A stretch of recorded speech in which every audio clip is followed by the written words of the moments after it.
Bom, pessoal dos segundos anos, estamos de volta aqui.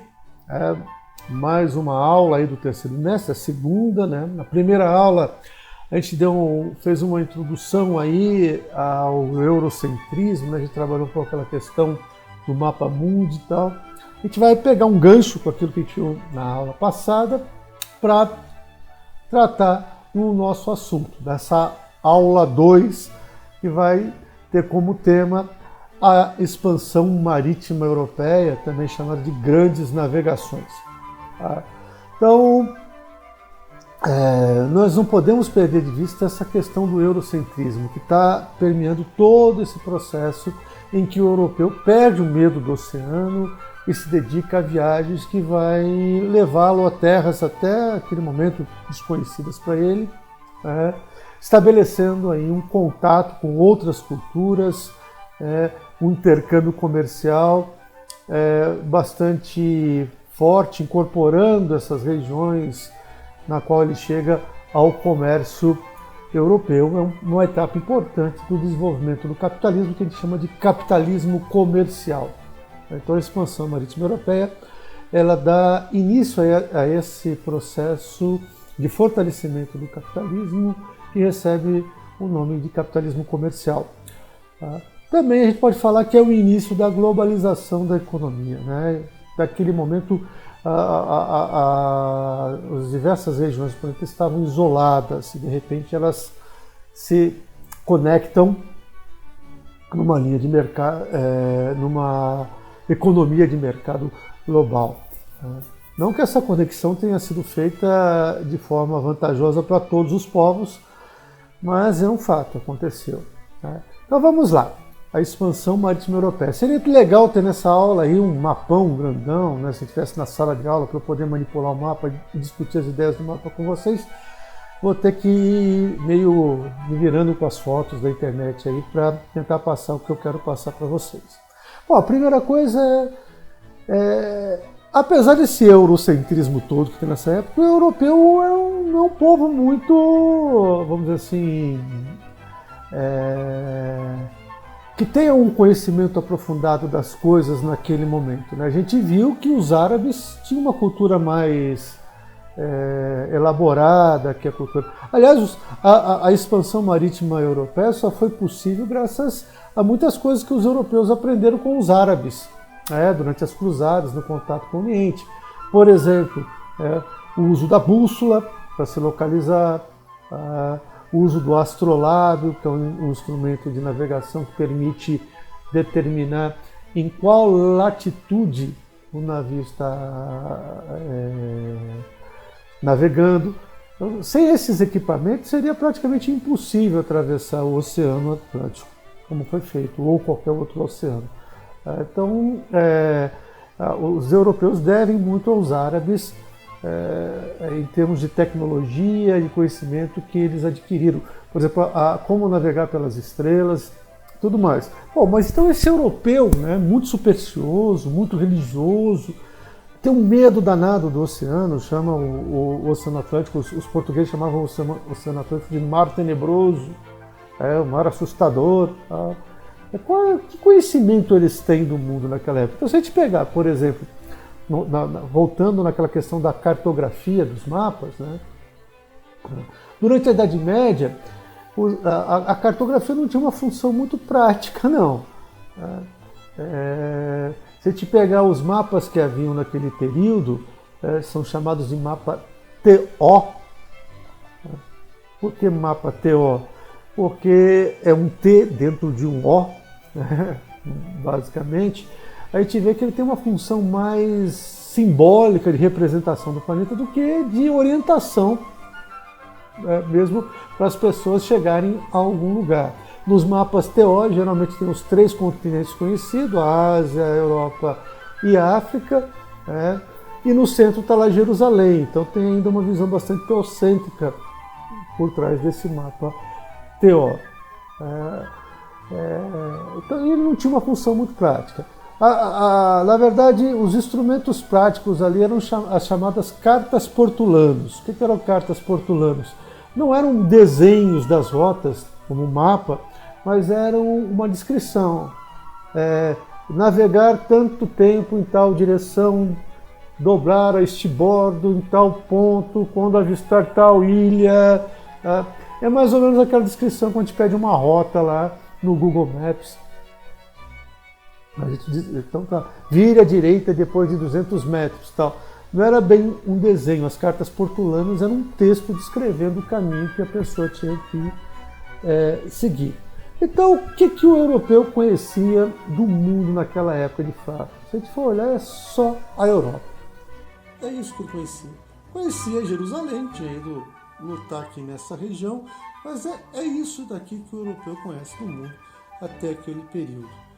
A Ásia, a gente sabe que os europeus consumiam produtos feitos na Índia e na China, as especiarias, os artigos de luxo, mas eles não iam pegar diretamente da fonte esses produtos, né? Esses produtos eles chegavam através do mar Mediterrâneo. Já vamos falar um pouco sobre isso daí. Para a África, eles conheciam só a parte do Maghreb, aquela parte até o deserto do Saara. Daqui para baixo era um mistério total. O Oceano Atlântico, muitos achavam que ele era intransponível, né? Que ele não poderia ser navegado. E o que faz então com que o europeu se dedique a um processo de expansão? Aí a gente tem que retomar aquilo que a gente viu no bimestre passado. A gente sabe que na região aqui das Índias, onde se produziam as especiarias, esse é o local, né, onde aqueles produtos que interessavam para os europeus eram feitos. Mas como é que eles chegavam na Europa?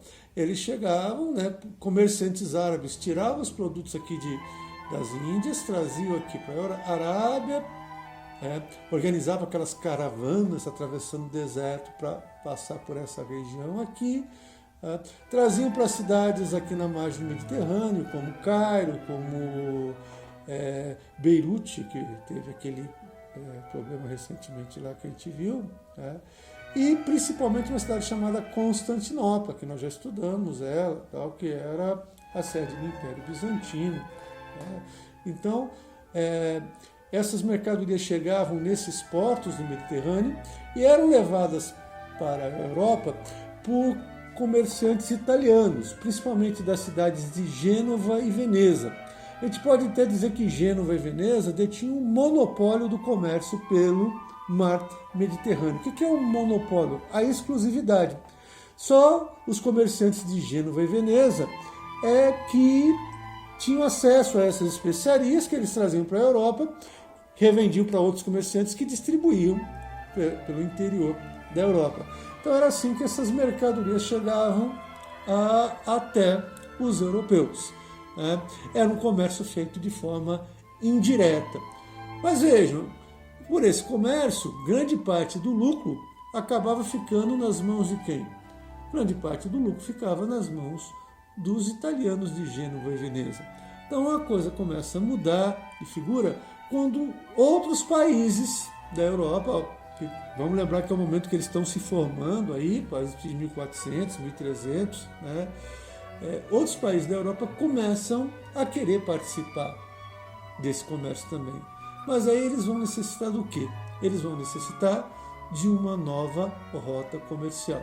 É a busca de uma rota comercial, de um caminho marítimo para as Índias, onde se encontravam as fontes de especiaria e os artigos de luxo do Oriente, que vai incentivar o europeu a se lançar no processo de expansão marítima. Então, a gente pode dizer que o que vai levar à expansão marítima europeia é a busca de um caminho para as Índias, uma rota comercial livre para as Índias.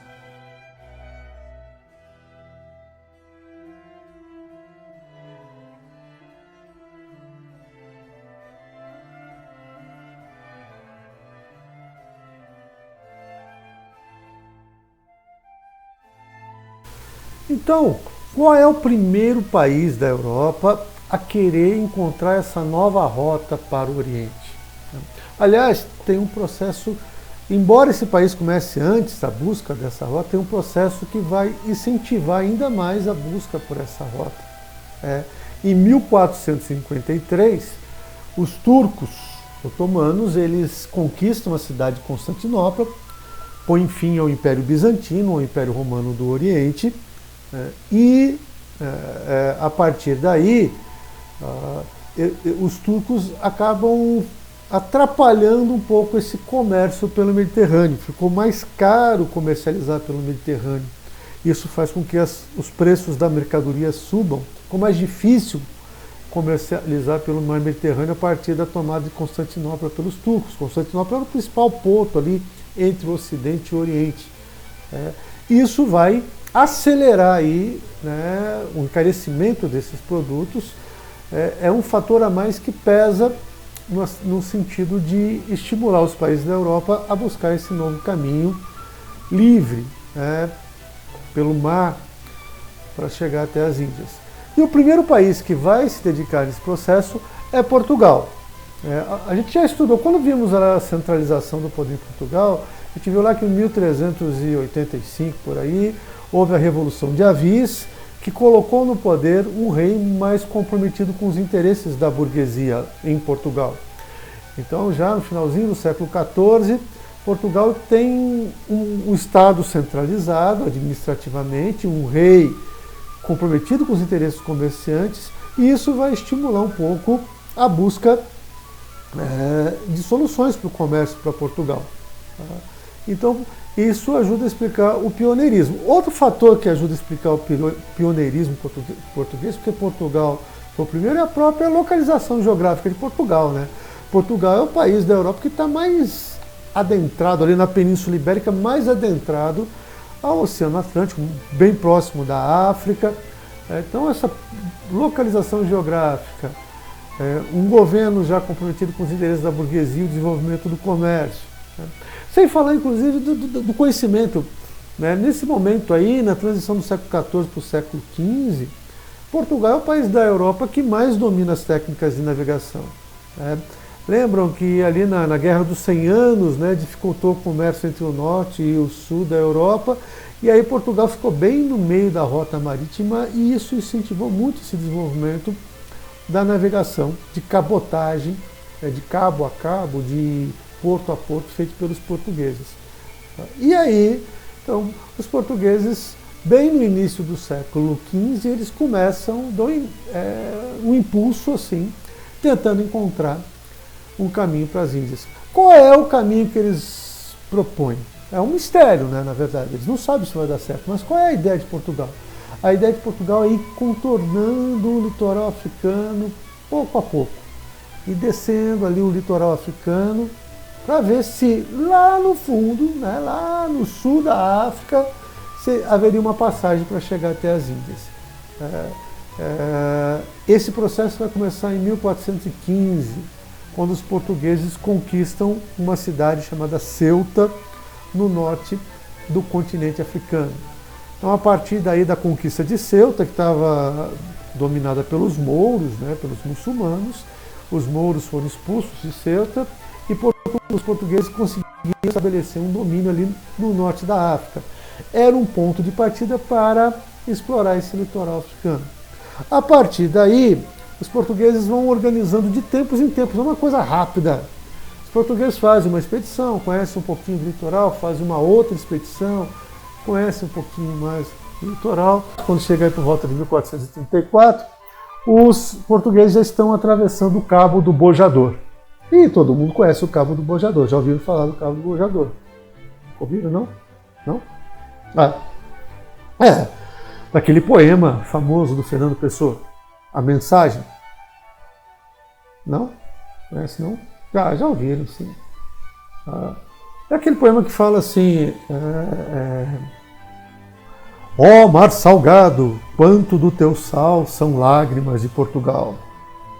Por ti cruzarmos, ó mar, quantas mães não choraram, quantas noivas ficaram quantos marinheiros em vão rezaram, quantas noivas ficaram por casar, para que fosses nosso, ó mar.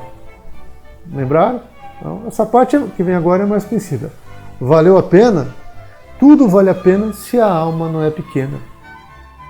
Quem quer ir além do bojador tem que aprender a suportar a dor. Deus, ao mar, o perigo e o abismo deu, foi nele que espelhou o céu. Então é um poema muito bonito esse do Fernando Pessoa, que fala... Fernando Pessoa é um poeta do começo do século XX, português, um dos maiores poetas da língua portuguesa.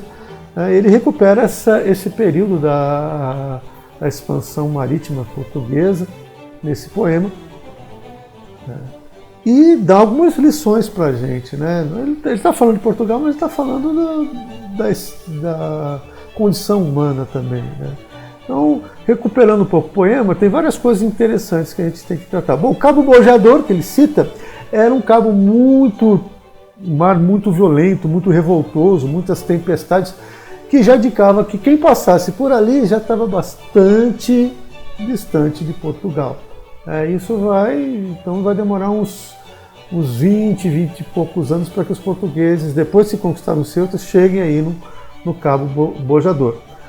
Não é a mesma expedição, são várias expedições. Eles organizam uma expedição, dão um tempo, organizam outra.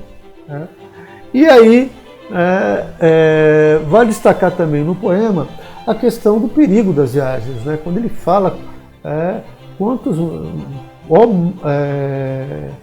ó mar salgado, quanto do teu sal não são as lágrimas de Portugal. Né? Porque morreram muitos portugueses, não, morreram muitos europeus, em todos os países que se dedicaram ao processo de expansão. Os naufrágios eram muito comuns naquela época. Então, não por falta de técnica, mas eram materiais, tinham madeira e prego e muitas vezes isso não era suficiente para garantir uma embarcação resistente às fortes tempestades que tem em alto mar. Os próprios marinheiros que entravam nesses navios, né, esses marinheiros, muitos eram camponeses empobrecidos que estavam sendo expulsos das suas terras, muitos não sabiam nem nadar. O navio podia afundar perto da praia e o cara morria afogado porque não conseguia nadar até um pequeno trecho até a terra firme. Não é, vocês vão achar que eu estou inventando, mas não é invenção, não é fake news, não. A falta de conhecimento dos marinheiros naquela época, que estão iniciando o processo, era tão grande que muitos tinham dificuldade de ter a noção do que era estibordo, bombordo, esquerda, direita. Então, para facilitar as manobras que todo mundo tinha que fazer ao mesmo tempo, amarrava-se de um lado cebola do navio e do outro lado alho. Então, quando queria que a manobra fosse para o lado direito, por exemplo, para o lado da cebola, daí o pessoal sabia para onde ir. Então, era meio complicado fazer viagens naquela época. Né? Eram poucos os marinheiros que realmente entendiam alguma coisa de navegação. Isso tudo ajudava, sem falar que quando alguém entrava no navio, ele não sabia quanto tempo ia durar a viagem, o que ia encontrar no final dessa viagem, se a comida ia ser suficiente para... Então, casos de canibalismo, de gente comendo o próprio sapato, isso acontecia direto nas viagens. Né? Sem falar das doenças. Havia uma doença particularmente que atingia os marinheiros, que era o escorbuto. O que era essa doença? Essa doença começava com o sangramento da gengiva e depois isso ia provocando uma debilitação do organismo dos marinheiros que acabavam morrendo. O escorbuto ela ocorria por falta de vitamina C, porque dava para levar uma galinha, uma vaca não, era muito grande, mas um porco vivo e deixar para matar esse animal lá no meio da viagem. Então carne era possível ter, né, depois de 2 meses no oceano. Mas as verduras e os legumes, isso que tem vitamina C, isso estragava muito, muito rápido. Então chegava um momento, aí, a partir de 1 mês já não tinha mais legume e verdura. Vamos lembrar que não tinha geladeira naquela época para conservar as coisas. Né? Então, e é muito úmido e quente no oceano. Estão navegando ali próximo ao Equador. Então a falta de vitamina C desencadeava essas doenças. Então quanto do sal do mar não são as lágrimas de Portugal, porque muitas mães perderam seus filhos, muitas noivas deixaram de casar porque o noivo entrou no navio e não voltou nunca mais, e ela morreu solteirona, coitada. Né? E também os próprios marinheiros lá em vão rezando no meio de uma tempestade, o navio se desfaz e é a morte. Então é um processo muito violento. Mas o poeta pergunta, né? Valeu a pena tanto sofrimento? Ele mesmo responde, tudo vale a pena se a alma não é pequena. Aí é uma lição para a gente, né? Todos os nossos sonhos valem a pena. Se a gente não tiver uma alma muito pequena, se a gente não se contentar com a mediocridade, com pouco, todos os nossos sonhos valem a pena. Então é uma lição que o poeta dá para a gente. Mas só que tem um problema. Se você quer ir longe, se você quer alcançar suas metas, isso vai exigir sacrifício. Isso vai exigir esforço. É o que ele fala. Quem quer ir além do bojador, quem quiser superar suas metas, tem que se esforçar para isso. E no final vem a recompensa. Ele fala, termina lá. Deus, ao mar, o perigo o abismo deu, né, o perigo. Por que o abismo? Porque havia a crença de que o mar terminava, que a terra era plana. Naquela época, as pessoas acreditavam que a terra era plana, né, naquela época. E então que ela terminaria num abismo, né? Então Deus, na mentalidade medieval, bastante teocêntrica, né, e supersticiosa, né? É capaz de acreditar em qualquer coisa, né? Mesmo pré-iluminista, pré-razão. Bom, eles acreditavam que o navio ia navegando e caía numa cachoeira, no abismo. Deus ao mar, o perigo e o abismo deu. Mas nele espelhou o céu. Ou seja, quem se arrisca nessas aventuras conquista o mundo, né? Então, com o tempo, os portugueses foram conhecendo pouco a pouco o litoral africano. Por volta aí de 1480, eles já estão navegando perto de onde hoje é Angola. Em 1497, o navegador Bartolomeu Dias ele vai perceber que ele passou pela parte mais ao sul do continente africano. E tendo contato com algumas pessoas daquela região, ele percebe que se ele continuasse no caminho dele, ele ia chegar às Índias. Mas ele toma a decisão de não completar a viagem. Ele resolve voltar, com medo de alguma coisa acontecer e essa notícia se perder. Ele resolve voltar para Portugal e comunicar ao rei de Portugal, na época Dom Manuel, de que a rota estava prestes a ser descoberta. Daí Dom Manuel, no ano seguinte, ele prepara uma grande expedição comandada por um cara chamado Vasco da Gama, que em 1498 chega na cidade de Calicut, nas Índias. Então, estava aí depois de quase 100 anos, né, 80 e tantos anos, os portugueses começaram em 1814 essa tentativa de encontrar um caminho para chegar nas Índias. Eles chegam nas Índias. E aí, valeu a pena? Tudo vale a pena se a alma não é pequena. E se uma viagem dessa dá mais ou menos aí 6.000% de lucro? É isso que estimam os historiadores aí, a lucratividade da viagem do Vasco da Gama. Por que tanta lucratividade, né? A rota dos portugueses era tão melhor assim que a rota dos italianos, que era ali pelo mar Mediterrâneo? Sim, a rota dos portugueses era melhor, por dois motivos. Primeiro, a rota dos italianos, parte dela, ela tinha muitos atravessadores, muitos comerciantes árabes que traziam de porto em porto até chegar na cidade do mar Mediterrâneo para os italianos comprarem e levarem para a Europa. Esses atravessadores iam aumentando o preço da mercadoria. Os portugueses eles compravam essas mercadorias direto dos produtores, direto de quem estava produzindo. Opa, isso já é uma vantagem. Pagavam bem menos pelas mercadorias. Se bem que muitas vezes essas mercadorias eram obtidas na base da conquista, da força mesmo, da conquista do território. Mas, mesmo assim, a rota portuguesa tinha uma outra vantagem, que é feita exclusivamente por navio. Um porão de navio levava muita mercadoria. Aquelas caravanas que tinham que atravessar o deserto, elas levavam pouca mercadoria. Era muito caro organizar uma caravana daquela. Agora, uma viagem de 1 ano e meio, mais ou menos, ida e volta, porque tinha o tempo certo de sair de Portugal e o tempo certo de voltar, em função dos ventos, do clima. Então os portugueses não podiam voltar e sair na hora que bem entendessem. A natureza determinava um pouco qual era o melhor momento de sair de Portugal e qual era o melhor momento de retornar.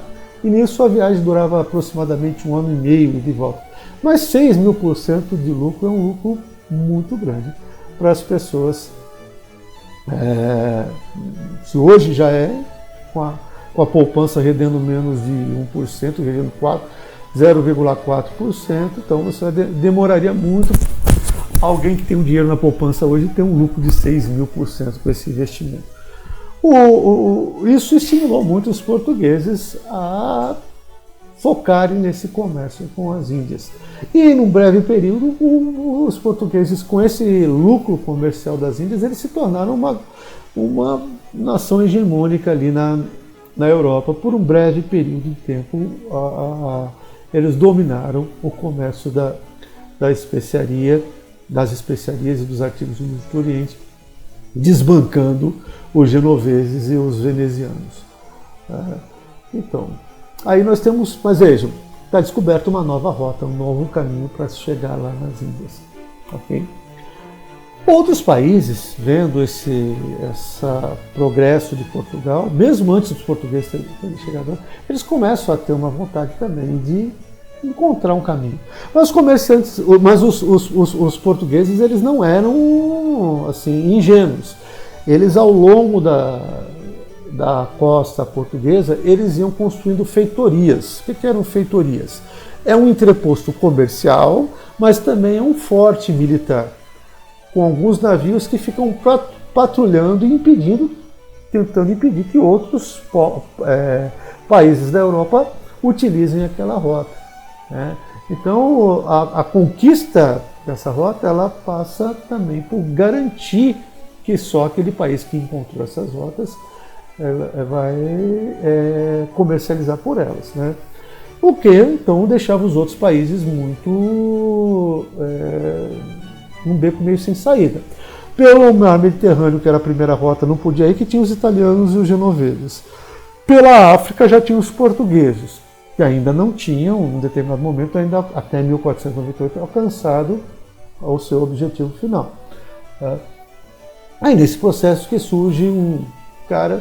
Eu já vi documentário falando que ele é italiano, genovês, que ele é espanhol e que ele é português. Então há muita dúvida sobre a origem e que ele é judeu. Há muita dúvida sobre a origem de Cristóvão Colombo. Mas Cristóvão Colombo ele aparece com uma ideia nova, totalmente nova, corajosa demais, sobre como chegar lá no Oriente, como chegar nas Índias. Ele tentou vender essa ideia para os portugueses, mas os portugueses já estavam navegando pela África, falaram, não vamos.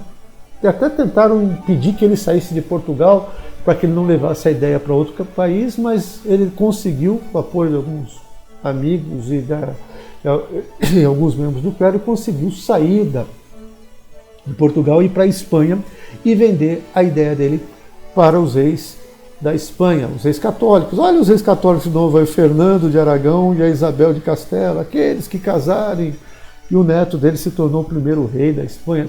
Eles aparecem muito na história.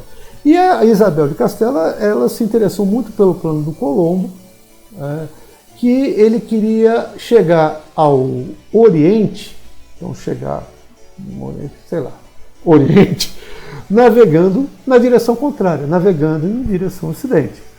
Esse plano dele parte do pressuposto de que a Terra é esférica.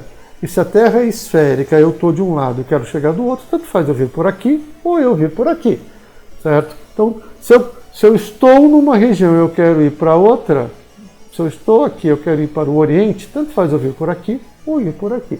Essa é a ideia do Colombo? Navegar em direção ao Ocidente para chegar no Oriente. Coitado do Colombo, não deu muito... quer dizer, coitado não, a Espanha se deu bem com a viagem dele depois de algum tempo, mas ele não chegou bem aonde ele queria. Alguns historiadores falam que o Colombo é o cara mais perdido da história. Perdido em que sentido? Quando ele estava na Europa, ele não sabia muito bem onde iria chegar, e quando ele chegou em um lugar, ele não sabia onde ele estava. Tanto que ele batizou os habitantes do local onde ele chegou na América em 1492, mas batizou os habitantes de índios, pensando que estava chegando na Índia. Aí tem um erro histórico que acabou dando nome aos povos indígenas por causa desse equívoco do Colombo. Mas, apesar de toda essa brincadeira, Colombo foi um cara bastante visionário para aquele momento, e ele fez uma travessia que poucos se arriscariam a fazer naquele momento, então teve muita coragem. Bom, mas o Colombo, então, herói ou vilão, ele chegou ao continente americano. Então, se a gente pegar aquela ideia inicial de que o europeu só conhecia a Europa em 1400, quando a gente chega por volta de 1500, 100 anos depois, o europeu já tem mapa de praticamente todo o litoral africano. 1502 já tem mapa do Brasil, tem mapa incluindo o Brasil em 1502, já tem o continente americano.